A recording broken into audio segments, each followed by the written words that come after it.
Bueno, ayer os metí un poco de miedo con lo de que iba a ser dura la mañana, sobre todo para que os fuerais a dormir, ¿vale? Va a ser menos dura de lo que dije.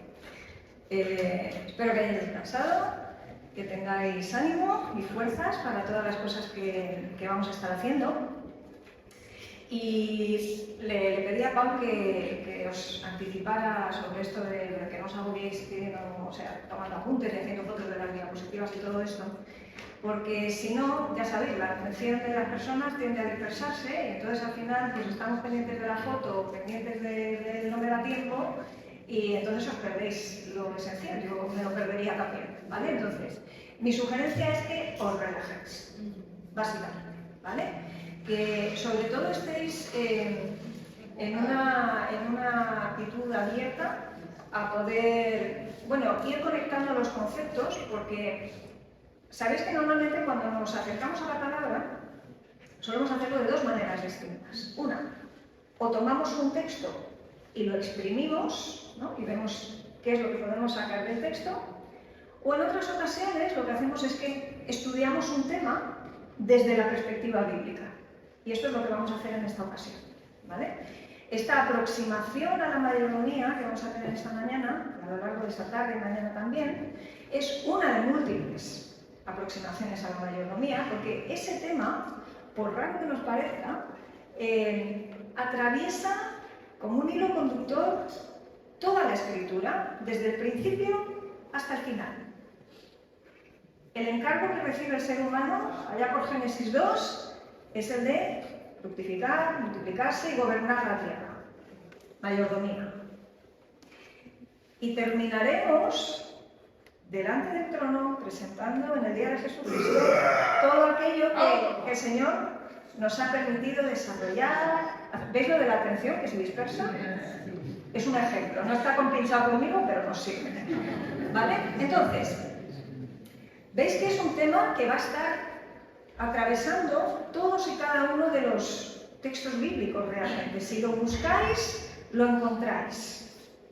Y digo, una de las posibles aproximaciones es la que vamos a tener en esta mañana. Vais a tener muchas diapositivas, porque vamos a estar manejando muchos textos también. Creo que la ayuda visual nos ayuda a tener un esquema mejor y sobre todo lo que me interesa es eso, que no os perdáis, ¿vale? Entonces, no vais a estar teniendo que volveros locos tampoco buscando los textos, porque ya me he molestado yo, copiarlos, pegarlos y que así podáis también ver algunos énfasis que he querido trasladaros. Los énfasis son míos, distinguimos entre lo que es el texto sin tocar y lo que son los énfasis del conferenciante en este caso, ¿vale? Pero creo que son ideas que nos van a ayudar también a apuntar en una determinada dirección.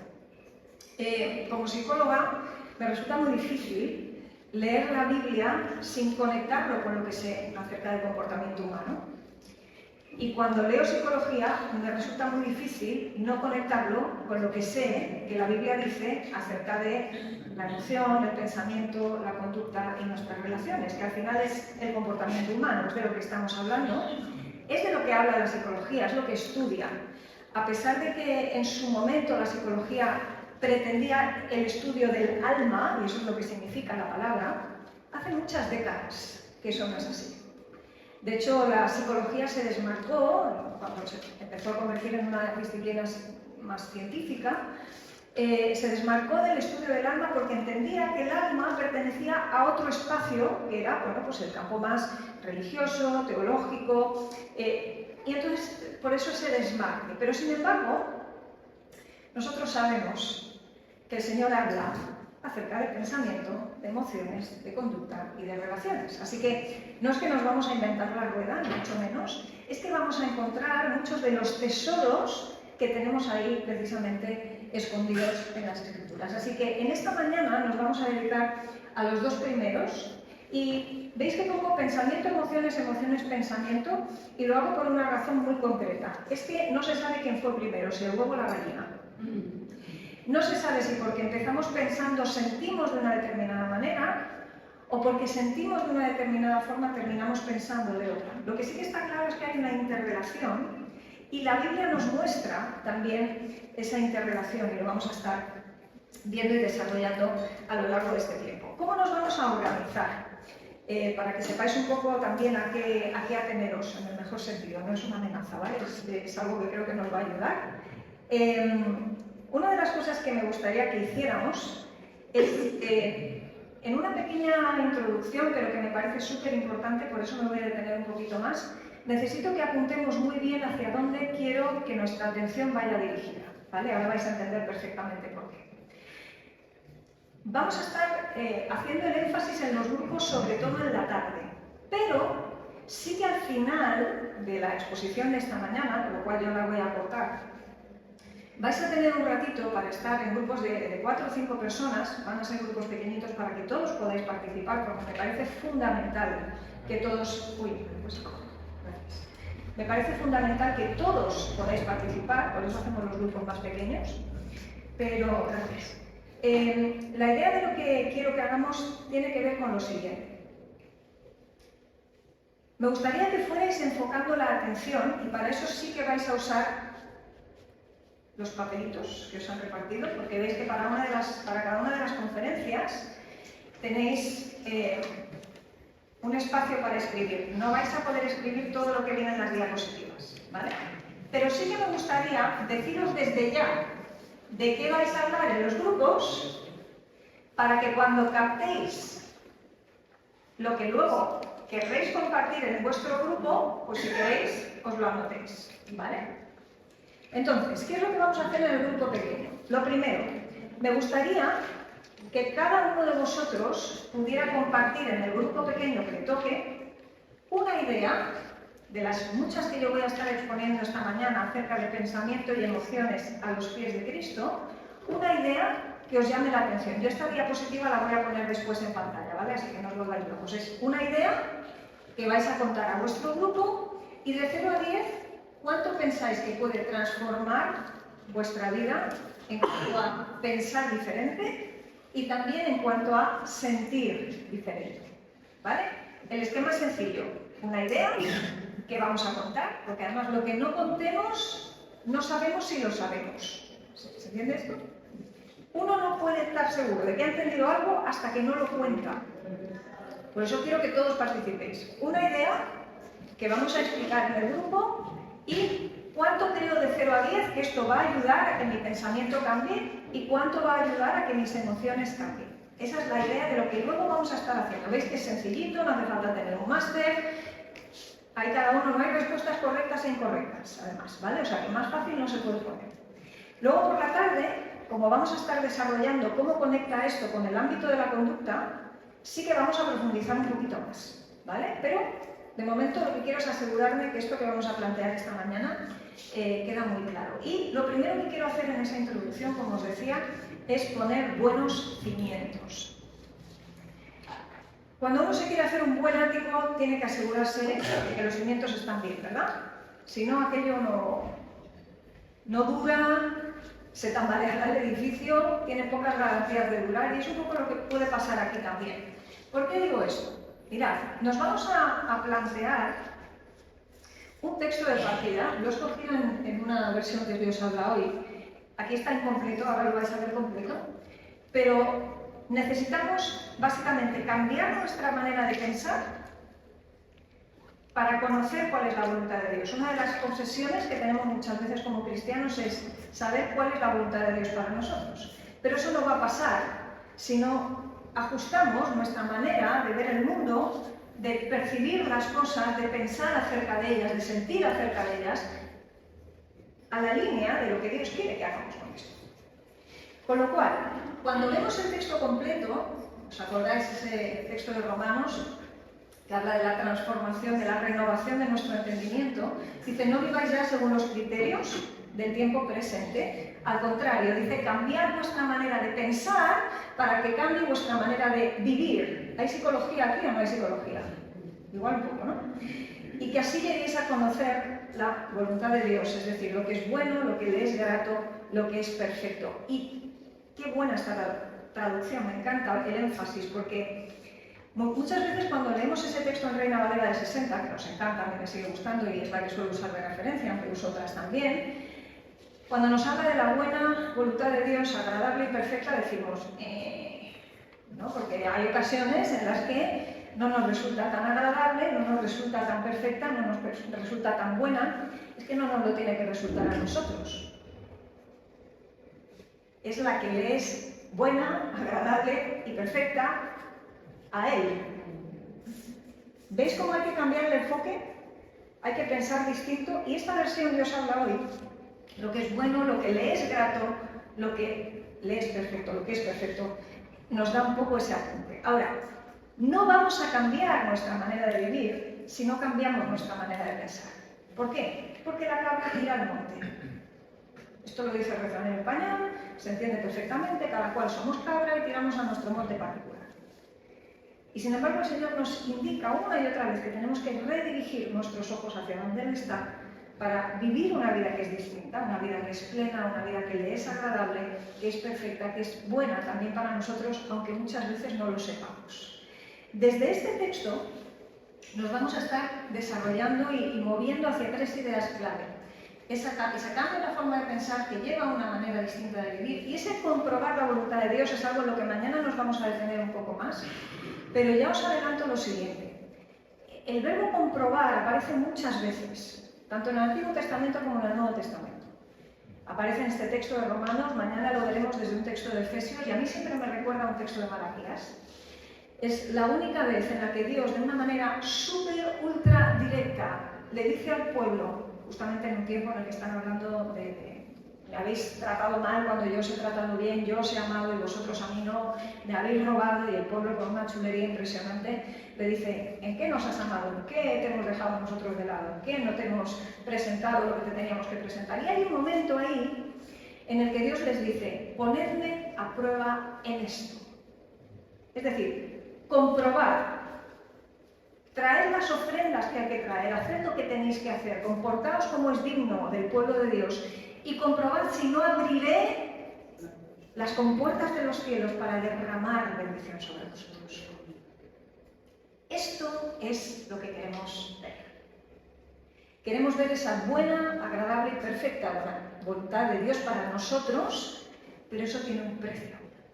Y el precio es traer delante del Señor aquellas ofrendas que le son gratas.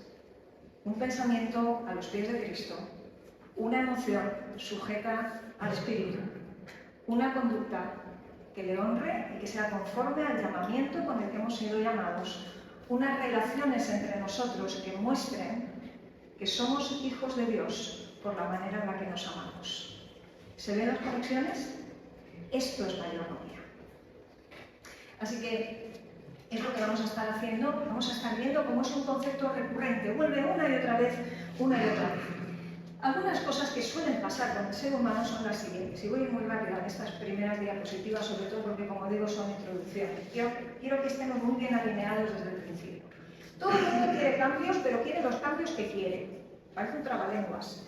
Pero nos gustaría elegir los cambios.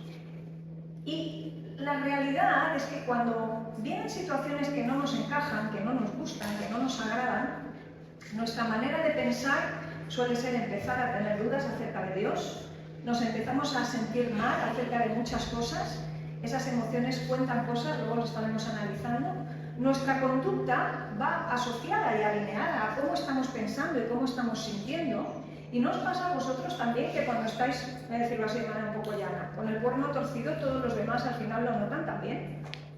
Si sois un poco como yo, vuestra cara tiene subtítulos, y cuando se nos tuerce el gorro, esto afecta al entorno también. Es decir, es muy fácil que ante las cosas de la vida que nos desestabilizan, toda nuestra mayordomía quede comprometida de una manera u otra. Si todo fuera cool, como dicen ahora, si todo fuera en plan easy, sencillito, facilón, oye, pues no habría problema. Todo el mundo sabe hacer las cosas bien cuando todo va bien. Ahora, ¿qué pasa cuando vienen curvas? Esta es una de las cosas que vamos a estar hablando. Y es que los cambios son una de esas cosas que comprometen nuestro gozo, compromete el servicio, la manera en la que entendemos la vida en comunidad, y no se puede, y esta es la clave con la que quiero que os quedáis, si no os quedáis con otra cosa en toda la mañana, me conformo. Pero esto que voy a decir es importante. No podemos escuchar lo que se va a hablar esta mañana pensando en el vecino. Cada uno de nosotros somos responsables de nuestra mayordomía. El Señor nos pide cuentas a nosotros, a cada uno en particular. Si yo estoy escuchando lo que vamos a estar hablando y estoy pensando, bueno, a ver si Manolo está atendiendo porque le vendría bien aplicárselo. O Pepita, me da igual, Manolo o Pepita puede ser cualquiera. Mal, irá mal. Y si vosotros, que sois cabra como yo soy cabra, tendéis a vuestro monte particular, yo sé que tiendo a eso. Yo sé que tiendo a ver, y esto lo dice el Evangelio, la pajita en el ojo ajeno, perdiendo de vista, nunca mejor dicho, la gran viga que tengo en el mío propio. Así que no existe una manera en que podamos abordar el asunto que vamos a estar hablando ahora si no es pensando cada uno en uno. Y voy a ser muy pesada con esto, lo sé, pero es que si no, no funciona. Si no, no va. El espejo, que es la palabra, no está para ver al vecino, está para vernos nosotros. Somos nosotros los que nos vamos a poner cada uno delante de la palabra en esta mañana para ver qué es lo que el Señor tiene que decirnos. Y esto ya le había pasado a los discípulos. Jesús había tenido un súper encuentro post-resurrección en la playa con Pedro después de la negación. Y Pedro le había dicho 3 veces te amo, porque el Señor le había preguntado 3 veces. Y el Señor le acababa de dar una respuesta increíble acerca de cómo le iba a hacer pescador de hombres y qué iba a pasar con él. Y es verdad que en parte ese mensaje incluía el cómo Pedro iba a terminar sus últimos días. Y rápidamente se pasa en ese momento glorioso de encuentro a un Pedro que se busca ahí el momento para preguntarle a Jesús, bueno, ¿y este otro, Juan, qué va a pasar con él? Y entonces Jesús le tiene que decir una de las frases más lapidarias de todo el Evangelio, que es, si fuera en castellano el nuestro, ¿y a ti qué te importa? Sígueme tú.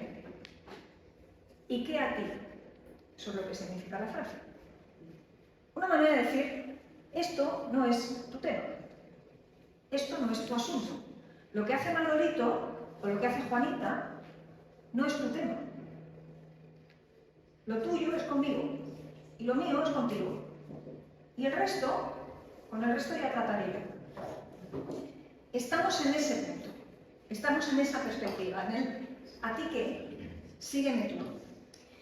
Y tiene todo que ver, de hecho, con uno de los pasajes del Evangelio en que está más y mejor desarrollado el asunto de la mayordomía. Porque no es solamente los versículos del 14 al 30 del capítulo 25 de Mateo, en que tenemos la famosa parábola de los talentos, que ahora voy a recordar, voy a refrescaros la memoria rápidamente, es que inmediatamente antes nos encontramos la parábola de las 10 vírgenes. Inmediatamente antes, al final del capítulo 24, hay una historia también de un mayordomo que en vez de hacer lo que tiene que hacer, pues se da a la borrachera y se da pues, a todo lo que le apetece, pensando que el Señor está tardando mucho y que lo mismo no vuelve. Lo mismo que les pasó a aquel comité de bodas, aquel comité nupcial, que eran las 10 vírgenes. Ninguna de ellas era la novia, ¿vale? Las 10 vírgenes eran un comité, un séquito. El 10 es el número de la plenitud de lo completo. Por ejemplo, para que se considerara en la Judea del primer siglo que había una asamblea completa, se necesitaban 10 hombres, 10 varones. Si había 500 mujeres y un varón, aquello no era una asamblea, ¿vale? Pero si había 10 hombres, sí. Entonces el 10, esas 10 vírgenes, hablaba de todo un séquito que daba gloria si estaban esperando con sus lámparas encendidas a que cuando llegara el novio, que se podía presentar en cualquier momento, por la noche muchas veces para que luciera más la ceremonia, él venía a buscar a la novia, pues todas aquellas vírgenes que estuvieran preparadas con sus lámparas iban a acompañar a los novios hasta la casa donde se produciría la boda formal, el banquete y todo lo demás. Pero, como recordaréis, aquel séquito, pues la mitad se quedan sin aceite. No estaban preparadas para el cambio. Y entonces resulta que se tienen que ir a buscar. Y a lo primero que buscan es a las compañeras, que sí que tenían aceite de más. Y es muy curioso porque las compañeras les dicen, de eso nada, yo no te voy a dar el mío.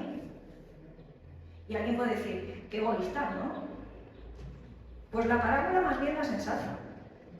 Ellas estaban preparadas, llevaban aceite de más, no tenían por qué darle su aceite a las otras. De hecho, le dan una buena explicación. Es que entonces os vais a quedar sin aceite vosotras y nosotras, y entonces aquí no va a haber séquito. Más bien iros a comprar, buscaros la vida y luego volvéis. y mira tú por dónde, oye, como suele pasar, porque Murphy anda suelto, resulta que el novio llega cuando aquellas 5 estaban por ahí. Y ese séquito se queda a medias. Y cuando llegan a la casa y luego las otras vuelven, el novio les dice, pues yo no os conozco. Allí no había carnet de identidad, allí no había posibilidad de pasar lista. No estabais en el sitio correcto, ¿dónde estabais? Si no estabais allí, yo no tengo por qué consideraros parte de la comitiva, no os conozco. Cada una responsable de su lámpara y de su aceite. Eso es mayordomía. Y ahora viene la parábola de los talentos. 3 siervos, a los cuales un señor, según la capacidad de cada uno de ellos, les da un número de talentos. Talentos no son habilidades aquí, ¿vale? Son monedas. Les da una cantidad de monedas, a uno le da 5, al otro le da 2 y al otro le da 1. Para que lo multipliquen, para que lo gestionen. Digamos que el mayordomo hoy se llamaría un manager, ¿vale? Para que nos suene un poco más moderno. Igual que hay community managers y que hay project managers y hay managers por todas partes, eso se entiende que es mayordomía, ¿vale? Entonces cada uno de ellos recibe una cantidad. ¿Y qué es lo que nos cuenta esa parábola? Nos dice que cada uno de ellos gestionó los talentos que había recibido de una manera distinta. El primero que había recibido 5 multiplica y consigue 10. El que tenía 2 multiplica y consigue 4. Y el tercero, que tenía 1, pues piensa, que es una mala manera de pensar. Dice, tengo un señor que es muy exigente. Tan exigente que quiere recoger de donde ni siquiera has entrado. Así que más bien creo que lo que voy a hacer es no arriesgarme. Voy a coger el talento, lo voy a meter debajo de la tierra y cuando el Señor venga, le voy a decir, mira Señor, qué bien te he guardado el talento. Y cada uno de ellos, a veces, hace una gestión distinta. Parecía que el Señor tardaba en venir, pero resulta que un día el Señor vuelve. Y ese Señor llega y pide cuentas a cada uno de los 3. Al primero y al segundo, a pesar de que traen cantidades distintas, porque también se les habían dado de partida talentos distintos, les da exactamente la misma felicitación. Bien, buen siervo fiel. En lo poco has sido fiel, en lo mucho te pondré. Ve y disfruta del gozo de tu Señor. Brutal. Por cierto, pequeña nota a pie de página. Anotación para los padres y madres que piensan que hay que ser parco en felicitaciones, no sea que los hijos se acostumbren. El Señor es abundante en galardonar, en premiar, en reconocer el trabajo bien hecho, porque eso es gloria para Él también. Pequeña nota y vuelvo.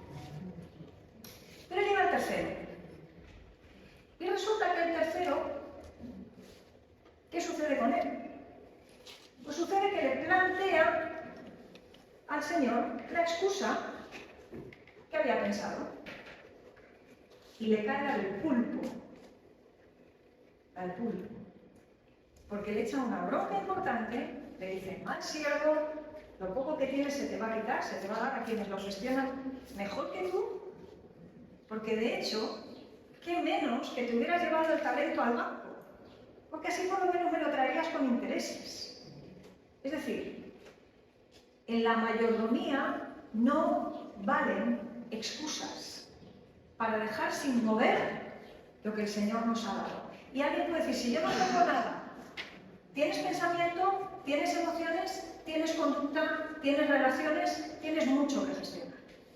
Muchísimo. Los talentos no tienen solo que ver con lo material que el Señor nos da. Tiene que ver con lo que pensamos acerca del mundo, de la vida, de Dios, del futuro. Las emociones que tenemos nos dan bastantes pistas de qué es lo que hay dentro de nosotros y muchas veces también de cuán podridos estamos. Nuestra conducta son esos frutos que nos definen. Dice el Señor que por nuestros frutos se nos conoce. Se conoce lo que hay dentro. Pero es que por nuestras relaciones también. Porque al final también de la abundancia del corazón habla la boca y en nuestras relaciones ponemos muchas veces pues todo lo demás en movimiento. Así que, si os queda alguna duda sobre estas 3 ideas, la primera de que somos siervos y administradores La segunda, que lo que tenemos no es nuestro, vamos a tener que rendir cuentas. Pero tercero, hay un Señor que vuelve seguro. Nadie tenga su tardanza por mentira, como que no vuelve. Él tiene su tiempo, Él tiene su momento. Nos pide cuentas. Y nos rendimos cuentas también unos a otros, o así debería ser. Muchas veces la exhortación cristiana tiene que ver con esto, con qué tal se te está dando esto de ser mayordomo. Te cuento cómo me está yendo a mí. Pero esto con una época individualista como la nuestra, no lo solemos hacer demasiado. Vamos en modo individualista, nos buscamos buenas excusas y eso fue lo que hizo perderse, básicamente, al tercer siervo. Así que hay un principio fundamental. Y quisiera que lo tuviéramos en mente también en todo lo que vamos a estar hablando. Todos servimos a alguien. Somos máquinas profesionales de adorar. Hacemos ídolos constantemente o adoramos al Dios verdadero, una de las dos cosas. Pero no existe ninguna cosa, además, que nos sirva o a un reino con mayúsculas del que se supone que formamos parte como ciudadanos o que sirva al otro reino. Es decir, no hay ni pensamientos, ni emociones, ni conductas, ni relaciones neutras. No existe tal cosa como algo neutro de este lado del sol. Y yo sé que a lo mejor os está entrando un poquito de vértigo. Qué agobio, ¿no? Sí. Es que la cosa es muy seria. Implica todos y cada uno de los ámbitos de nuestra vida. Así que nosotros vamos a tener que elegir, porque esto va de decisiones, a quién va a servir cada una de las cosas que pensamos, sentimos, hacemos y la manera en la que nos relacionamos. Así que vamos a ser prácticos y os propongo lo siguiente. Si el Señor viniera hoy mismo, en este mismo momento, ¿qué te encontraría sintiendo, pensando? ¿Qué vería en tu conducta? ¿Y qué pensaría o qué señalaría acerca de tus relaciones? Una de las cosas que a mí me obsesiona, ya no solamente cuando hablo de psicología, sino cuando voy a la palabra, es aterrizar los asuntos en temas prácticos. Esto no es un ejercicio de erudición, esto no es para perdernos filosofando, esto es para que nuestra vida sea transformada. No queremos más información, necesitamos transformación. Y de hecho, mucho de lo que vamos a hacer esta tarde en grupos va a ir orientado a un plan de transformación. Ahora, tenemos que reconocer que ese tercer siervo de la parábola generalmente somos nosotros. Si no en un ámbito, en otro. A lo mejor en uno de los ámbitos somos muy buenos siervos y en otros ámbitos no tanto. Y procrastinamos cosas, somos negligentes con ciertos asuntos, los dejamos pasar. Bueno, vamos a tener que hacer una evaluación amplia a lo largo de estos días. Pero la idea es esta. Claro que hay un montón de cosas, y eso es lo que quizá el tercer siervo debería haber sabido. Claro que hay un montón de cosas que explican por qué hacemos, pensamos, sentimos las cosas de una determinada manera, pero que algo explique no significa que justifique. ¿Se ve la diferencia? Esas capas de barniz que le vamos añadiendo a nuestras razones, porque las convertimos en justificaciones que el Señor no va a dar por buenas. Así que necesitamos hacer ahí un limpiado, seguramente, de muchos de los argumentos que usamos. El mayordomo básicamente es alguien que pone en orden aquello que maneja. Si habéis visto Downton, sabéis que este señor tan adusto, que abría la puerta siempre, era un señor que no es que estuviera obsesionado con el orden, que un poquito también, es que era su trabajo, es que él iba la vida en ello. Es que su prioridad, su absoluta obsesión, entre comillas, era hacer el trabajo muy bien, porque según lo bien que él hiciera el trabajo, así se iba a evaluar a sus señores. Es básicamente el embajador de la casa que representa. Y claro, pensamos en el embajador y desde nuestra mentalidad del momento presente pensamos en el diplomático, ¿no? Que se presenta, No, aquí el embajador, guión mayordomo, es el que se remanga y se enfanga por los asuntos de su señor, procurando que la casa funcione de la mejor manera posible y que el orden esté puesto bien alineado con lo que el Señor llamaría orden. No es nuestro orden, orden, es su orden. Y lo que vamos a estar haciendo, tanto hoy como mañana, es intentar entender mejor qué es lo que el Señor llama orden y a qué cosas el Señor no llama orden. Así que hay dos filtros fundamentales de los cuales me vais a estar escuchando hoy. Me vais a estar oyendo hablar mucho en estos 2 días, que son: si cumple lo que vamos a estar pensando, sintiendo, haciendo y demás, con la verdad, con la justicia y con el amor. De esto hablaremos mañana, sobre todo desde el texto de Efesios 5.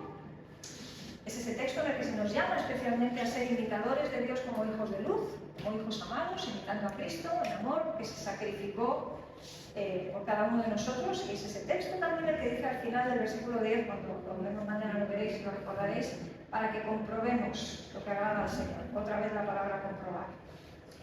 Pero vamos a tener que plantearnos, para llamar a algo orden, que cumpla con la verdad, con la justicia y con el amor. Ahí tenemos un primer filtro de 3, pero hay un segundo filtro de 3. ¿Cómo sé yo si estoy en el sitio correcto haciendo lo que debo? Lo que el Señor llamaría bueno. Pues hay otro filtro de 3. Estoy amando, estoy sirviendo y estoy adorando si estás en el sitio correcto. Ahora, es curioso porque si comparáis los dos filtros, verdad, justicia y amor, amar, servir, adorar, hay uno que está en común en los dos. ¿Cuál es? El amor. Y esto no es casualidad. El amor sintetiza los mandamientos: amar al Señor nuestro Dios con todo nuestro corazón, con todas nuestras fuerzas, con toda nuestra mente, y al otro como a nosotros mismos. Lo engloba todo. Así que no es casualidad que Pablo en Efesios habla de verdad, justicia y amor como la manera en la que imitamos a Cristo, y que muchas veces también cuando decimos, bueno, ¿y cuál es la voluntad de Dios? ¿Y qué es lo que el Señor quiere para mi vida? Pues todavía estoy esperando que el Señor me diga. Esto de estoy esperando que el Señor me diga, a veces yo no sé si lo que pensamos es que se va a iluminar una especie de letrero de neón en el cielo que diga, es por aquí.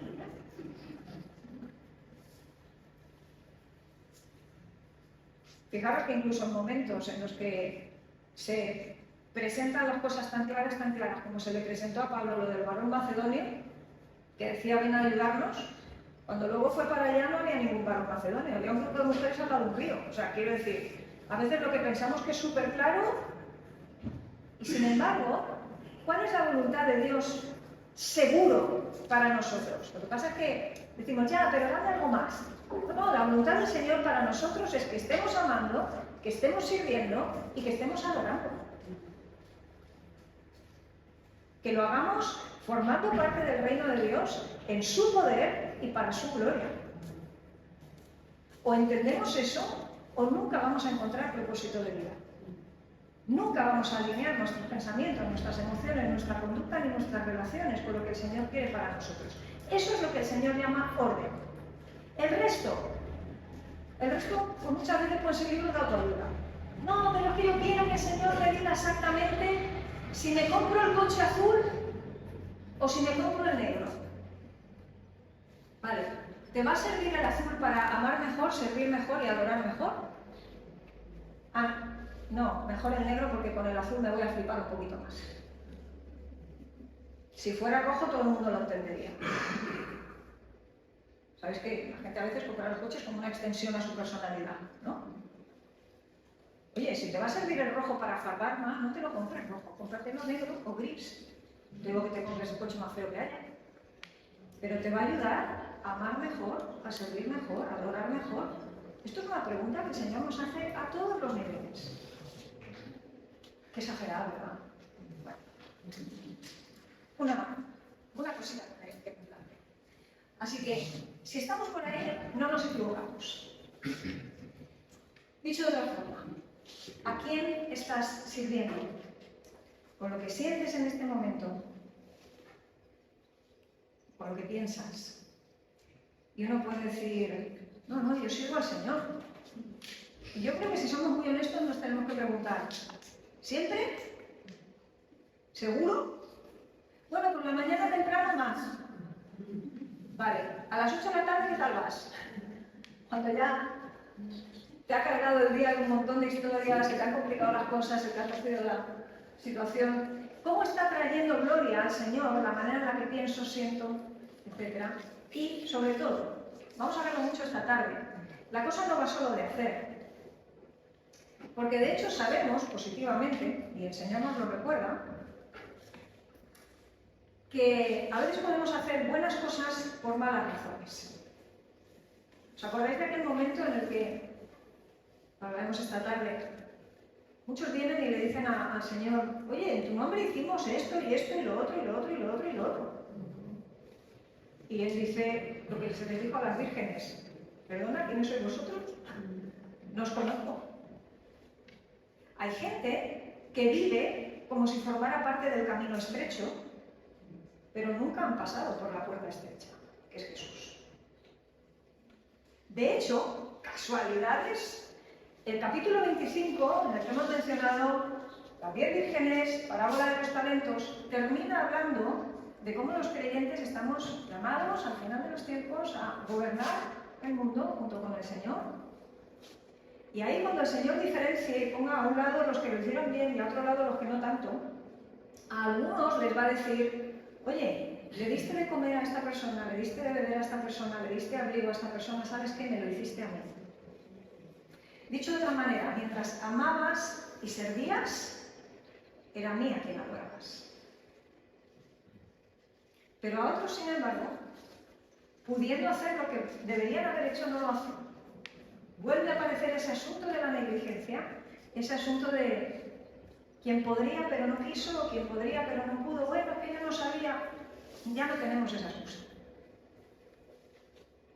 La regla de oro forma parte de una magnífica mayordomía. Haced a los demás como queréis que os hagan. No existe excusa. Así que esto es fundamental que esté en mente, sé que ha sido una introducción larga, pero esto es el 90% de lo que quiero contar. Si esto está bien anclado, todo lo demás vais a ver que encaja de una manera relativamente sencilla y simplemente vamos a afinar conceptos. Pero en esta dirección estamos, este es el carril en el que nos movemos. Voy a ir un poquito más ágil. Quisiera que todo el tiempo tuviéramos en mente si lo que estamos presentando es nuestra mejor ofrenda. Porque creo que cuando hablamos de amar, quizá lo tenemos más claro cómo se aterriza eso. Cuando pensamos en servir, pues como el camino se hace andando, creo que también lo tenemos bastante claro. Pero a veces la idea de adorar nos resulta extraña. O decimos, bueno, vamos a estar como los musulmanes, 5 veces al día, buscándonos en tierra, adorando. No, se adora de muchas otras maneras. Tú adoras en tu trabajo, haciendo tu trabajo bien, aportando a la sociedad de la que formas parte, cuando cuidas a tus hijos, cuando te esmeras en hacer una buena comida. Adoras cuando eliges bien la ropa que te vas a poner. Y no hablo de si te pegan o no te pegan los colores. Hablo de qué habla la manera en la que vamos vestidos, de qué habla la manera en la que, no sé, cualquier cosa que hacemos, la manera en la que escribimos un WhatsApp, el tipo de respuestas que nos damos. Hablaremos de tentaciones sutiles esta tarde, ¿vale? Pero todo lo que hacemos es una ofrenda. Por tanto, todo lo que hacemos, como hemos dicho antes, es adoración o falta de ella, o más bien adora en la dirección correcta. Ahora me meto en el tema de las emociones. Voy a empezar emociones y pensamiento. Me voy a meter ya, termino la introducción, me meto de lleno en lo que es nuestro tema de esta mañana. Una de las cosas que me da más lástima de los tremendos prejuicios que nos gastamos en el mundo cristiano evangélico, especialmente en los últimos años, y sé que vosotros no es el caso, pero lo vais a escuchar muchas veces, es con el miedo de que se nos vaya a colar la psicología por la puerta de la iglesia, me parece bien, hay que examinarlo todo y retenerlo bueno, eso siempre ha sido uno de los principios bíblicos por excelencia. Resulta que temas esenciales, como las emociones, se han tocado poco y mal en la iglesia.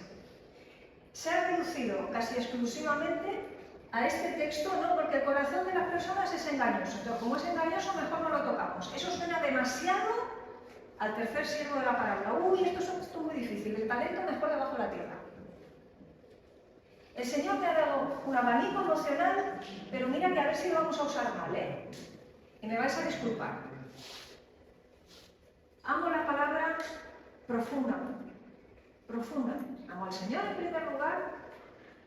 Creo que la palabra es un regalazo que tenemos entre nuestras manos en una época además como esta que podemos acceder a muchas traducciones, a muchos comentarios bíblicos, a muchas herramientas de estudio.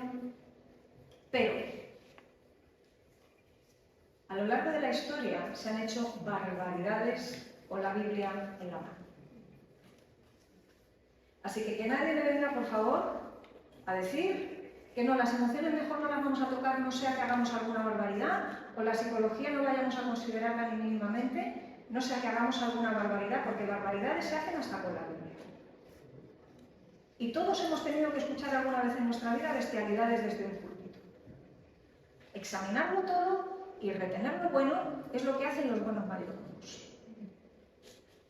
Y la verdad es verdad, la cuente quien la cuente. Y voy a hablar de palabra muchísimo más de lo que voy a mencionar cuestiones psicológicas. Pero nos brillaría el pelo de otra manera si entendiéramos que Dios es el Dios de la ciencia. Y que cuando un científico se encuentra con algo que es verdad, el que está detrás de esa verdad es el Señor mismo. Podemos ser buenos mayordomos e ignorar esas verdades porque nos hemos montado una película de miedo. ¿Por qué no aplicamos lo mismo con la medicina?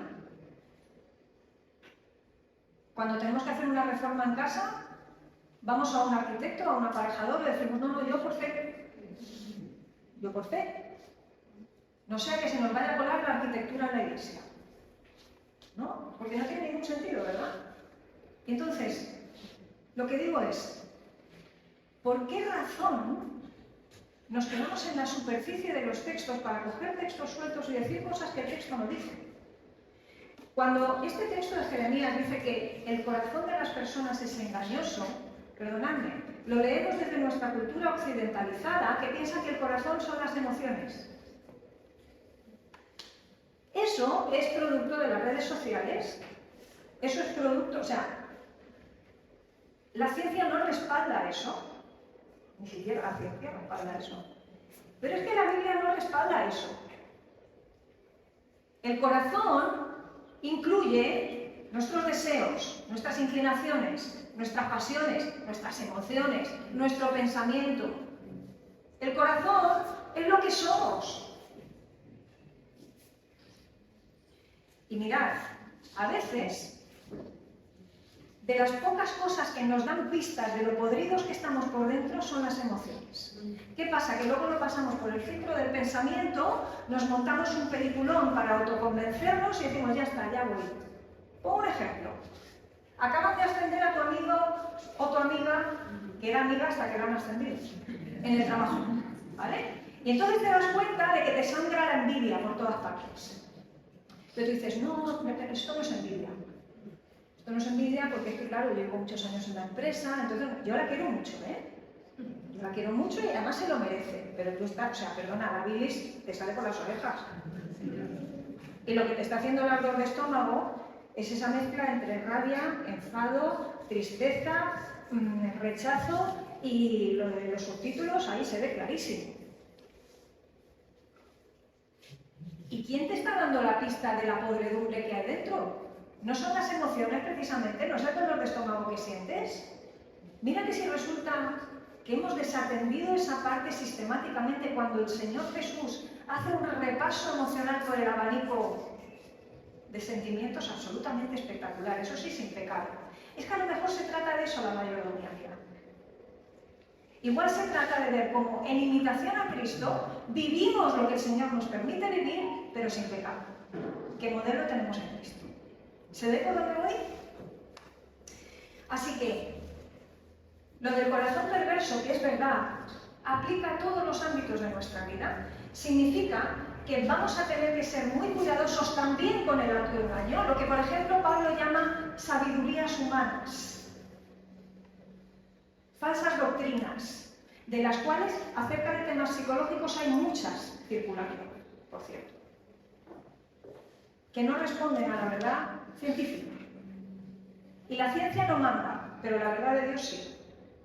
Y como digo, cuando la Biblia habla de una verdad y la ciencia la describe de otra, pero es la misma verdad, la verdad es verdad, aquí y en todos sitios. pasa con las emociones? Imagínate que tú fueras una botella de plástico de estas que usamos a diario, ¿vale? Para beber agua. Si la botella está vacía y un movimiento la zarandea, un cambio de la vida mueve la botella, si no hay nada dentro, la botella no suena, ¿a que no? Ahora, cuando te zarandean o te zarandean las situaciones de la vida, a que suenan cosas dentro de nosotros. Esas cosas que suenan generalmente son las emociones. Pasa algo fuera que nos remueve algo dentro y empieza a sonar la tristeza, empieza a sonar el enfado, empieza a sonar el rechazo, empieza a sonar la envidia, la decepción, la culpa, la vergüenza, la melancolía, la nostalgia, lo que sea. Tenemos que pensar, cuando llegan las situaciones difíciles, qué cosas son las que suenan dentro. Y no hacer como que no oímos nada, porque eso son pistas. Esa persona que ha visto cómo a su amiga la suben de puesto, se ha dado cuenta, quizá o no, de que esa situación la ha zarandeado lo suficiente como para mover la envidia que lleva dentro. A lo mejor ni siquiera sabía lo envidiosa que era. Es una amiga, ¿eh? Nosotros no somos. A lo mejor no sabía lo envidiosa que era. Pero esa situación, que por cierto el Señor permite, que la permite para probarnos. Oye, ¿pensamos que probarnos es para que el Señor sepa lo que hay dentro de nosotros? ¿O será que el Señor ya lo sabe, que los que lo tenemos que averiguar somos nosotros? El Señor lo sabe todo. Cuando pone a prueba nuestra fe, pone a prueba nuestro pensamiento, nuestras emociones, no es porque el Señor sea un ignorante. Porque Él necesita saber qué tal va nuestra fe. Somos nosotros, que tenemos un corazón engañoso, los que necesitamos toparnos con esa dosis de realidad, a veces en forma de emociones, que nos da algunas indicaciones.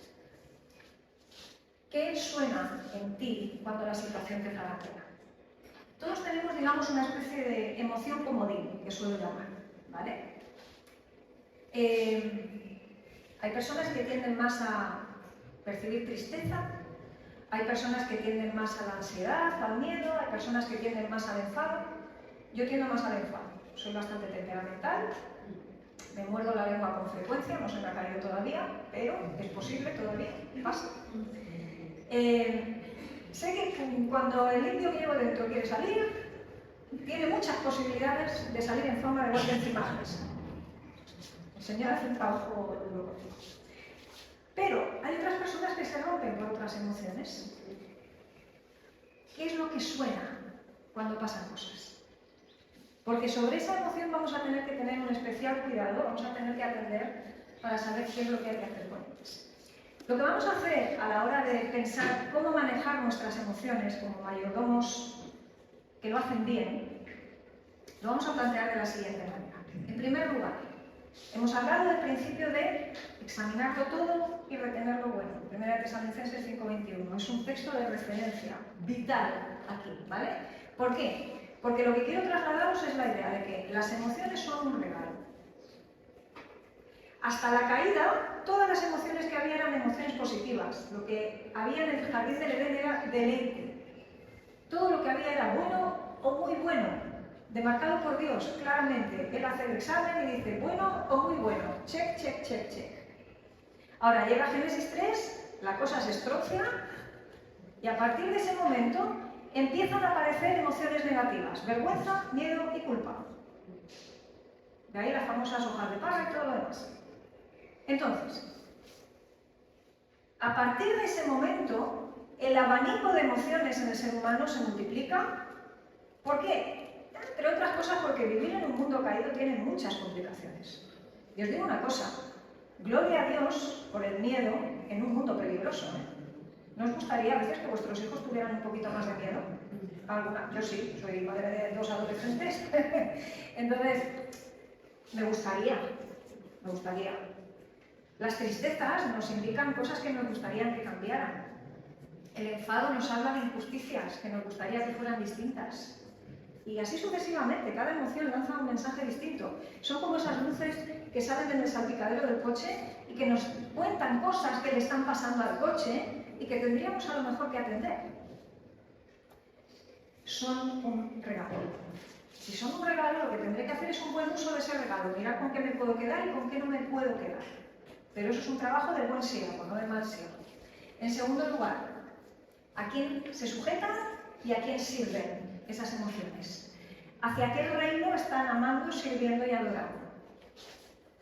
Y por último, vamos a mirar al maestro, ¿no os parece? Porque cuando nos damos cuenta de que se pueden expresar y vivir sin pecado, ya no necesitamos pelearnos con ellas. No son el enemigo. No lo son. Y si nos fijamos en Jesús, por ejemplo, y no me voy a poder detener demasiado, luego lo haré en un poquito, nos vamos a ver a Jesús en un montón de escenas que no hacen sino contarnos cuán sensible era el Señor, por una parte, porque tenemos un Dios sensible. Jesús es la imagen del Dios invisible. Cuando vemos a Jesús, vemos a Dios encarnado en un mundo como el nuestro, teniendo que bregar con ese mundo caído y poniendo en marcha esas emociones. Pero mirad, no solamente ahí, lo vemos en un montón de textos, que por cierto hemos usado horriblemente mal. Porque nos hacemos, los cristianos a veces nos hacemos una idea, el corazón es engañoso. Vale, pues vamos a demonizar el tema de las emociones.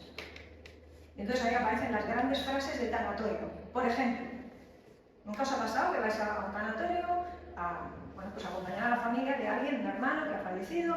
Entonces das el pésame, las condolencias y te dicen, no, pero no estamos tristes, no podemos estar tristes porque somos del Señor, estamos aquí. Ahí me sale el indio, lo que pasa es que me muero, ¿eh? Porque, perdonadme, no puede estar triste un corazón que tiene a Cristo, no es Biblia, es una canción que no sé qué hay que hacer para quitarla de cáncer. No es bíblica. Jesús lloró. Se entristeció cuando se tenía que entristecer. En Getsemaní se hace vulnerable con sus discípulos y les dice, mi alma está muy triste hasta la muerte. ¿Me explicáis de dónde sale esa canción, por favor? Porque hemos sustituido Biblia por cancioncita. Tanto miedo a la psicología, resulta que estamos comprando desde hace décadas y décadas canciones que reproducen cosas que no tienen nada que ver con el Evangelio.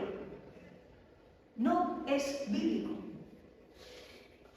No os entristezcáis de la misma manera que los que no tienen esperanza. Pero ¿por qué ponemos, perdonadme que sea tan enfática, una coma o un punto aquí que no lo hay? No os entristezcáis. Que es una manera de decir que los que se entristecen son solo los que no tienen esperanza. Jesús no lo hizo así, pero es que Pablo, que les está hablando además a estos hermanos de la resurrección, de los que han fallecido ya, porque están preguntando, oye, con los que han fallecido ya, ¿qué va a pasar? ¿Eso se van a encontrar con nosotros y con el Señor en algún momento o qué va a pasar aquí? Entonces él les dice, pues mirad, no queremos que ignoréis acerca de los que duermen, pero no os entristezcáis de la misma manera que los que no. Ahora, nos podemos entristecer a la manera de los que sí tienen esperanza, como Jesús, por ejemplo, delante de la tumba de Lázaro. Hombre, por favor. Y mirad, tengo una cruzada abierta, os lo digo de verdad, con el tema de la superficialidad bíblica. No lo soporto. No lo soporto. Porque es que a veces parece que estamos jugando al trivial bíblico. Tú le preguntas a cualquier cristiano, que lleve unos poquitos años en el Evangelio, ¿cuál es el versículo más corto de la Biblia? Y te dicen, Jesús lloró. ¿No? Todo el mundo se lo sabe. Vale, ¿cómo cambia eso tu vida? ¿Cómo transforma eso tu manera de entender el llanto, la tristeza, la muerte, la resurrección? ¿Entendéis lo que quiero decir?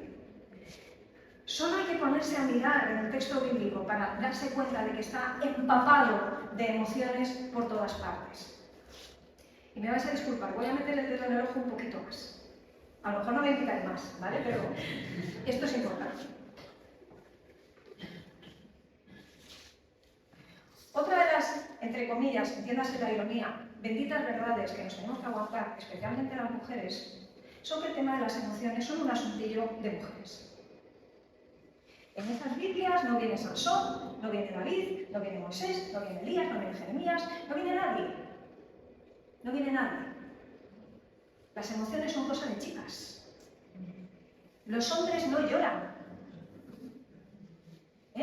La nueva masculinidad bíblica esta que circula por ahí, que por cierto Jesús no encaja ahí. Ni al que el Señor llama el ungido de Dios que era David, tampoco encaja ahí.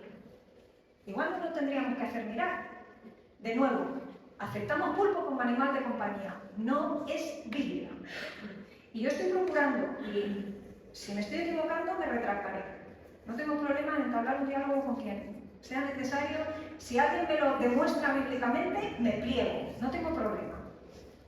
Pero estoy procurando cada argumento que estoy planteando encima de la mesa, poner Biblia encima de la mesa. Que es lo que creo que es la vertical perfecta, la plomada, lo que nos indica lo que el Señor llama bueno y lo que no llama bueno. El resto, tendremos que hacer buen uso de nuestra mayordomía, examinar cómo estamos trabajando estos temas. Otro tema, ¿se puede o no se puede enfadar uno siendo cristiano, por ejemplo? No, porque somos cristianos. Pero no pequéis, tampoco forma parte de nuestras Biblias. Y yo me pregunto, oye, ¿y no nos tendrían que enfadar las cosas que al Señor le enfadan? Se me ocurre. ¿No se enardecía nuestro corazón? Decían los de Maús, ¿no? Cuando el Señor les hablaba, decía, bueno, ¿no se enardece nuestro corazón cuando vemos ciertas cosas? ¿Será que a lo mejor la indiferencia es uno de nuestros grandes pecados también en el siglo que vivimos? Que ya no nos duele nada, o no nos duele lo suficiente, que no nos duele al que le falta de comer, al que le falta de beber. A mí me encantan proyectos como la Esclavitud 21. Colaboro hace muchos años con Amor Magoste, con Diaconía, en ámbitos de este tipo. O sea, ¿hay corazón en nosotros por personas que están viviendo situaciones como estas? O sea, lanzaros la cabeza contra esa bisutería, por favor. Esas maneras en las que vivimos las emociones a medias, porque es que como somos cristianos, de nuevo, pienso y pido, por favor, demuéstrennos que el conflicto es algo antibíblico. Porque voy a ser muy clara, mañana lo diré otra vez. El Evangelio es conflicto, no es conflicto gratuito, pero es ese tipo de conflicto que pone orden. Querido ser humano, te quiero mucho, ahí está la cruz que lo demuestra, nos podría decir Dios, pero tienes un gran problema conmigo y se llama pecado. Soy justo y no puedo mirar para otro lado. O resuelves y vienes conmigo, o no resuelves y te vas a otra parte. ¿El Evangelio no es conflicto? Cuando nosotros ignoramos el asunto del conflicto, entonces resulta que predicamos un evangelio a medias. Uno en el que solo contamos la gracia o uno en el que solo hablamos del infierno. Cuando resulta que todos los elementos, verdad, justicia y amor, tienen que estar en el pack. Airaos, pero no pequéis, vuelve a ser una fórmula compuesta. Pablo Martínez me encanta cómo lo explica porque dice, cuando dice luego lo de nada, que no se ponga el sol sobre nuestro enojo ni demos lugar al diablo, él habla del resentimiento como mermelada de enfado. Estar ahí dándole, hasta que haces confitura de ira, ¿no? Ahí ya estamos en pecado. Pero cuando tú tienes que poner orden en una situación, y mañana hablaremos de relaciones, y decir, querido hermano, por aquí no. Esto el Señor no lo llama bueno. Lo siento mucho, te quiero, pero no honras la verdad y para ser justos, tengo que estar alineado con el Señor antes que contigo. Perdonadme, nos cuesta la vida a veces poner el cascabel al gato y en nuestras relaciones somos buenistas. Ahora, eso es absolutamente posmoderno, ¿eh? Que venimos diciendo, no, que no se nos cuele el mundo en la iglesia. Perdona, estamos en otra fase. La fase es a ver cómo hacemos que salga. Porque colarse ya se ha colado. Y se ha colado sutilmente. Y lo hemos comparado como si fuera bueno. El buenismo es querer que todo el mundo esté contento. Y mientras tanto el Señor puede estar contento con que todo el mundo esté contento. ¿A quién servimos? ¿Cuál es nuestra mayordomía? Otra más. Cuando se nos dice, el famoso texto de regocijaos en el Señor siempre. Otra vez digo, regocijaos. Y a veces confundimos la idea de gozo con alegría facilona. Esto de estar, que eso no Hay momentos en los que no toca eso. Yo no veo a Jesús haciendo ciertas cosas en ciertos momentos bajo paradigma de que no, pues, si estás bien alineado con el Señor, si estás en modo espiritual o no, entonces tendrías que estar dando saltos por ti. No.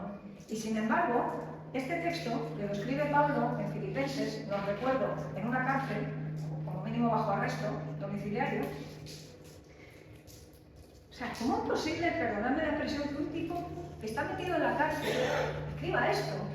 Si no se le ha ido la cabeza, que no se le había ido, evidentemente, nada más hay que leerse el resto de la carta. ¿De qué está hablando Pablo? Que, por cierto, en la misma carta habla de contentamiento, que no es lo mismo que estar contento, tiene que ver con estar contentado. Tienen la misma raíz, pero no significa lo mismo. Gozo tiene que ver con que pasemos lo que pasemos, estemos en la situación que estemos. ¿Los cristianos tenemos siempre algo que celebrar? No, aquí en esta sala no. Hola. ¿Tenemos algo que celebrar o no? Sí. Eso es el gozo. Que no depende de la circunstancia externa, depende de lo que tienes dentro ya. Depende de lo que el Señor ha hecho contigo ya. Depende de dónde eres ciudadano ya. Depende de hacia dónde te diriges ya. Todavía nos duelen las piernas. Todavía estamos de este lado del sol. Pero que nos quiten lo bailado. ¿Estamos o no estamos? A eso se refiere el gozo. Pero lo hemos convertido muchas veces en alegría facilona. ¿Os imagináis cómo impactaría a la misión de la Iglesia que cuando hablamos con la gente de la calle y les presentamos el Evangelio, pudiéramos darles respuestas a algunas de las cosas que hacen que las personas sufran más hoy, que son sus emociones?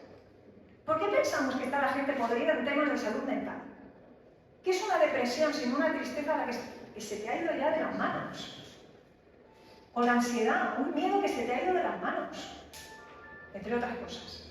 Ansiedad y depresión son de las típicas, que casi todo el mundo lucha en algún momento de la vida. Y como cristianos no estamos sabiendo dar respuestas bíblicas. Presentamos a un Dios a veces irrelevante para los problemas que la gente tiene hoy. ¿Por qué? Porque funcionamos en modo trivial. Pero necesitamos empaparnos de estas cosas para hablar también del diálogo que la gente de la calle necesita y que nosotros aquí también necesitamos. Porque no nos pensemos que los problemas de salud mental solo suceden a la gente de la calle. Voy a ir avanzando. Todas las alegrías no valen. El Señor Jesús en algunos momentos les tenía que decir a sus discípulos que no se regocijaran de cosas que no eran tan importantes, sino que se regocijaran de las que verdaderamente tenían sentido. Cualquier alegría no vale. Los discípulos que habían ido a predicar y que estaban haciendo milagros y sanando enfermos volvían flipando. Y resulta que el Señor les tiene que decir que ese no era el mejor motivo de gozo posible, sino más bien que sus nombres estaban escritos en el cielo. Las emociones están por todas partes. Así que voy a ir súper rápido. Jesús estuvo en bodas, lloró ante la tumba de Lázaro. Tuvo compasión por las multitudes. Ante la dureza del corazón de ellos sentía tristeza y enojo, nos dice el Evangelio de Marcos. El episodio del templo, sin ir más lejos, que no significa que ahora os cojáis un látigo y iríais ahí a latigazo. No, hablaremos de eso, ¿vale? Pero cuando Jesús les dice, por ejemplo, a los discípulos, ¿no? a los que le buscaban la boca, ¿no? Para meterle en trampas, de la misma manera que no me respondéis, yo tampoco respondo. Tuvo ahí ese temple, pero fue muy firme y muy claro presentar la verdad. Mi alma está muy triste, se hizo vulnerable, un liderazgo de vulnerabilidad. La angustia en Getsemaní. ¿Conocéis a alguien que ha tenido un ataque de pánico y haya sudado gotas de sangre? Y sin embargo Jesús es modelo en eso también. No hubo la desesperación que a veces sentimos en nuestros pánicos, pero ¿qué tipo de reacción fisiológica tiene que tener un cuerpo? ¿Qué nivel de angustia tiene que estar alcanzando para sudar gotas de sangre? ¿Lo habéis preguntado alguna vez? Voy a contar el tema de las emociones en 6 metáforas rápidas. La primera ya la he dicho, es un regalo. La segunda, no son una brújula, son luces rojas, de eso habla el libro de la metáfora del bosque. Luces rojas que tenemos que aprender a identificar, porque si hacemos lo que hay que hacer, normalmente la lucecita se apaga. Qué curioso. Te falta aire en las ruedas, le pones aire a las ruedas y la lucecita desaparece, magia. O aceite al motor para que no se gripe. O si te dice lo de la llavecita inglesa, pues te lo llevas al taller, se hace lo que se tiene que hacer y te lo dan como nuevo. Pero hay que hacer cosas. Las emociones son esas luces rojas que nos dicen que hay que hacer cosas. Son un interlocutor pesadito. Es verdad que es como el que lleva un copiloto que te está dando las noticias de todo lo que ve, todo lo que piensa, todo lo que se le ocurre, todo lo que le gustaría, todo, y dices, ya cállate un poco, ¿no? Uno no se puede desenchufar las emociones cuando quiere, lo tiene ahí constante, ¿verdad? Son mensajeros y mensajes a la vez. Pero, os voy a poner una situación un poco absurda, pero para que entendáis lo que hacemos a veces con las emociones. Si a ti te llega el cartero con una carta de Hacienda, que no suele ser buena, o la DGT, ¿vale? Que tampoco suele ser buena. Tú le pegas un guantazo al cartero porque no te gusta la carta. Se entiende que no. Es decir, nosotros entendemos que el mensajero, que son las emociones, no tiene la culpa del mensaje que vienen a contar. Cuando nosotros tenemos emociones negativas, y yo esto lo noto mucho en la consulta, viene la gente y te dice, vengo a que me quites esto. ¿Y esto qué es? El miedo o la tristeza. Y yo les pregunto, ¿usted ha elaborado esto? ¿Se ha puesto delante de sus miedos? ¿Se ha puesto delante de la tristeza? ¿Tiene alguna idea de por qué piensa que está pasando? No, no tengo ni idea, quítamelo. Así. Y tú dices, es que no es lo que no sé. Es que no funciona así. No funciona de esa manera, esa no puede ser la forma, ¿vale? Así que hablaremos en un momento de qué nos dice cada emoción. Básicamente hay 6, no me voy a súper entretener, pero quiero que os llevéis una idea práctica sobre eso. La tristeza significa que aquí hay algo que no te está gustando y probablemente necesita un cambio. No podemos cambiarlo todo, pero a veces tenemos que cambiar nosotros. Si lo de fuera no cambia, podemos pedirle al Señor que nos ayude a cambiar nosotros. Mi hija me dio una lección sobre este tema teniendo poquita edad. Me decía, mamá, a veces le pido al Señor cosas y no me las da. Y yo sé que lo que estaba pidiendo era muy importante y además no nos lo estaba dando, efectivamente. Yo estaba hablando por lo mismo y no estaba pasando. Y entonces, estaba agotada esa noche y le dije, pues mira, cariño, si el Señor nos lo da, pues seguramente es que nos va a dar algo mejor. Y la cosa quedó ahí. Yo reconozco que le di la respuesta rápida un poco para que se fuera a dormir. Estaba ya metida en la cama, el padre decía, no tengo que hacer esto. Bueno, al día siguiente me la llevo al cole, tenía 5 años, y era el primer día que le tocaba quedarse a comer en el comedor. Ha sido mala comedora siempre. Y me dice, ¿sabes, mamá? Digo, pues no, cuéntame. Y me dice, pues le he pedido al Señor que me pongan una buena comida, una comida que me guste. Dice, pero como lo mismo no me lo va a dar, le he pedido que me ayude a comérmela. Y me pareció soberbio, porque en realidad de lo que estaba hablando es de esto. Pablo no pide por el cambio en sus circunstancias, pide por transformación para la Iglesia. Que pueda seguir predicando con más y más de nuevo, por ejemplo. Esto lo vemos constantemente en el texto bíblico. La alegría te dice, aquí hay algo que te gusta mucho y vas a querer repetir. Ahora ahí tocará aplicar esto de todo me es lícito, pero no todo conviene, todo me es lícito, pero no me deja de gobernar por ninguna de estas cosas. Desde el donut, el segundo, el tercero o el cuarto que me como porque me encanta el subidón de azúcar, a lo que quiera que sea. Tenemos que decidir, ¿vale? El miedo nos dice, como decíamos antes, en un mundo caído, esto es muy importante, nos dice que hay peligros y que a lo mejor conviene ponerse ojo a visor, protegerse, prepararse. El miedo es lo que hace que no nos subamos a una azotea con poco cuidado, ¿vale? Así que, gloria a Dios por los miedos saludables, que forman parte de la protección que el Señor nos da para vivir en un mundo difícil. Ahora, la ansiedad es otra cosa. La ansiedad es lo que pasa cuando en vez de ser un miedo funcional, gobierna el miedo. Que ahí es donde tiene todo el sentido del mundo que el Señor nos diga, no temas. No porque nos echa la bronca por temer, que nos ha diseñado de una manera que uno no decide si teme o no teme. El primer subidón de temor uno no lo decide. Eso es un disparo reflejo prácticamente del sistema nervioso central. Hoy lo sabemos por las neurociencias. Lo que sí que podemos decidir con nuestra corteza cerebral y con nuestro cerebro prefrontal es si va a gobernar el miedo o va a gobernar el que dice que viene con nosotros en la barca. Esa es la gran diferencia entre miedo y ansiedad. El enfado. El enfado te dice que aquí hay algo que no te gusta, pero que además el tema no es con algo, es con alguien. Uno no se enfada con el universo. ¿Con quién se enfada? Con Dios. Uno no se enfada con el trabajo. Se enfada con el jefe, o con el compañero que te hace la vida imposible. Uno no se enfada con el colegio. Se enfada con el profesor que te suspende, o con los niños que te tratan mal, o con... ¿vale? La sorpresa, me encanta. La sorpresa es una de esas emociones que sirve para que estemos preparados para reaccionar ante las situaciones nuevas, ante los cambios. Es como que nos activa, es como algo que le da el on. Y es curioso porque la sorpresa rápidamente se reconduce a una de las otras 5. O es una sorpresa que nos da tristeza, o una sorpresa que nos da alegría, o una sorpresa que nos enfada, os habrá pasado. Te activa para que actúes conforme a la emoción en la que se reconvierte. Y hay una más, que yo creo que la aprovechamos poco. No es miedo al rechazo, el miedo al rechazo es miedo, ¿vale? Rechazo es aversión. Asco. Algo que uno dice, que te arruga la nariz, digo yo, para explicarlo fácil. ¿Sabes cuando alguna vez conoces a alguien y alguien te pregunta, oye, ¿qué tal con ese alguien? Tú dices, bien, ha estado bien, conversación maja, bien, un café, bueno, tal, pero... Ese gesto normalmente indica que hay algo ahí que no sabes muy bien qué es, pero te ha producido rechazo. Ojo, puede ser que estemos mal sintonizados, puede ser. Ese día no estamos finos, ¿no?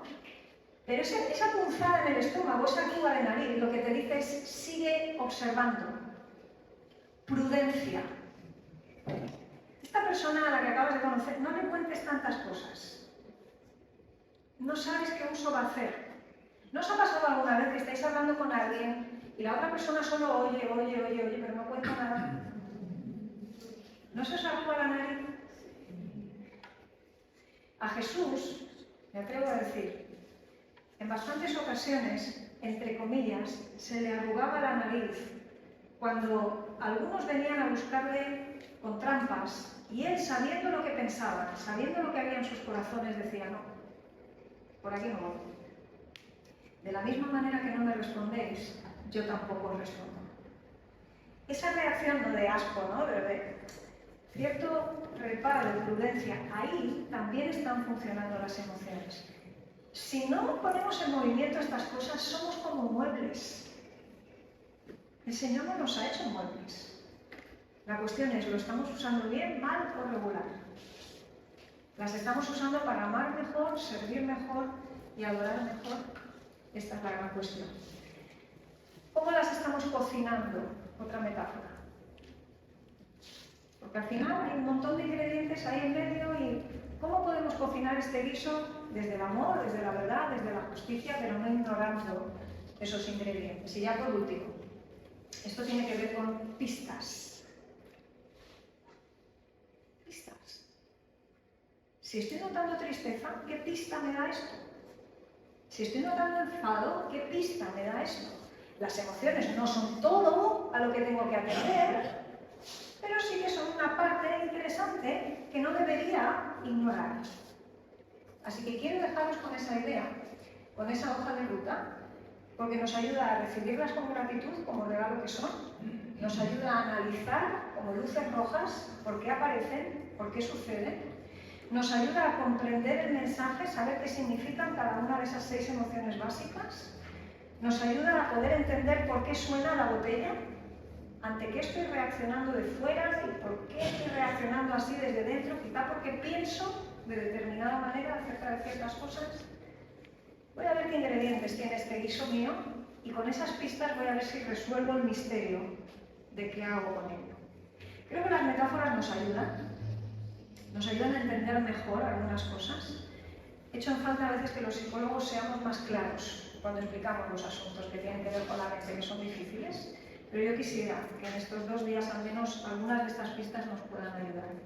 Así que simplemente voy a ir acabando y vamos a entrar ya en esos grupos pequeños, ¿vale? Me gustaría que nos pudiéramos hacer esta pregunta. ¿Me entristece lo que a Dios le entristece? ¿Me alegra lo que a Dios le alegra? ¿Me enfada lo que a Dios le enfada? ¿Los miedos hacia dónde te llevan? ¿Te agarras más al Señor? ¿O por el contrario es el miedo el que te gobierna? ¿Qué cosas te sorprenden? ¿Qué cosas te descolocan? ¿Estarían alineadas o no? Porque, por cierto, no me voy a meter en eso, pero simplemente lo menciono.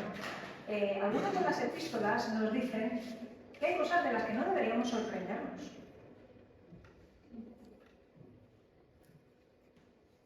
Nos sorprende, por ejemplo, cuando las cosas nos vienen mal dadas. El Señor no nos dijo que en el mundo habría aflicción. ¿Cuál es la sorpresa?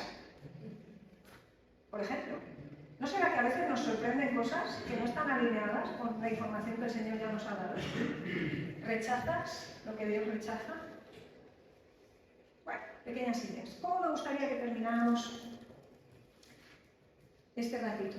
Pensando, ¿qué opina Dios de esto? Es lo que me gustaría que os llevarais de esta primera exposición.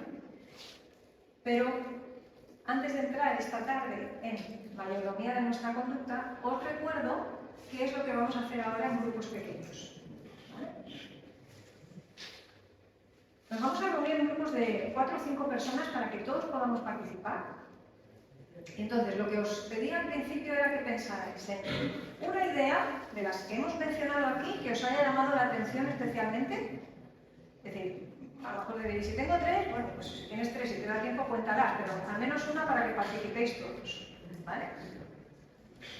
Importante que la expliquéis, pues mira, me ha llamado la atención saber que la tristeza significa que hay algo que no me gusta y que desearía que cambie porque nunca lo había visto de esa manera. Esa tontería que estoy haciendo de ponerlo en palabras indica que lo hemos entendido. Si no, es como cuando alguien va al cine a ver, yo qué sé, ya es una peli antigua, pero El Señor de los Anillos, y tú le dices, muy bien, ¿y de qué va? Y tú dices, no lo has entendido. Quiero decir, ¿cuándo sabemos que hemos entendido una película? Cuando se la podemos contar a otro, ¿no? Pues esa idea que queréis atesorar, vais a saber que la habéis integrado cuando la podéis contar a otro. Y de 0 a 10, ¿cuánto pensáis que puede ser útil para vosotros a nivel de cambio de pensamiento y a nivel de cambio en vuestras emociones? Es de lo que hemos estado hablando esta mañana, ¿vale? De cómo traemos nuestro pensamiento, lo que opinamos, delante del Señor, a los pies de Cristo, en amor, en servicio, en adoración, y cómo hacemos que las emociones sirvan a esos propósitos también. ¿Se entiende el ejercicio? ¿Sí? Vale. Entonces, no sé si les dividimos de alguna manera particular. Quizá como estáis, si giráis un poquito las sillas, eso sí, luego dejándolas idénticas para que podamos aprovecharlas en la tarde. ¿Y tenemos hasta qué hora? Hasta 1:30, ¿vale?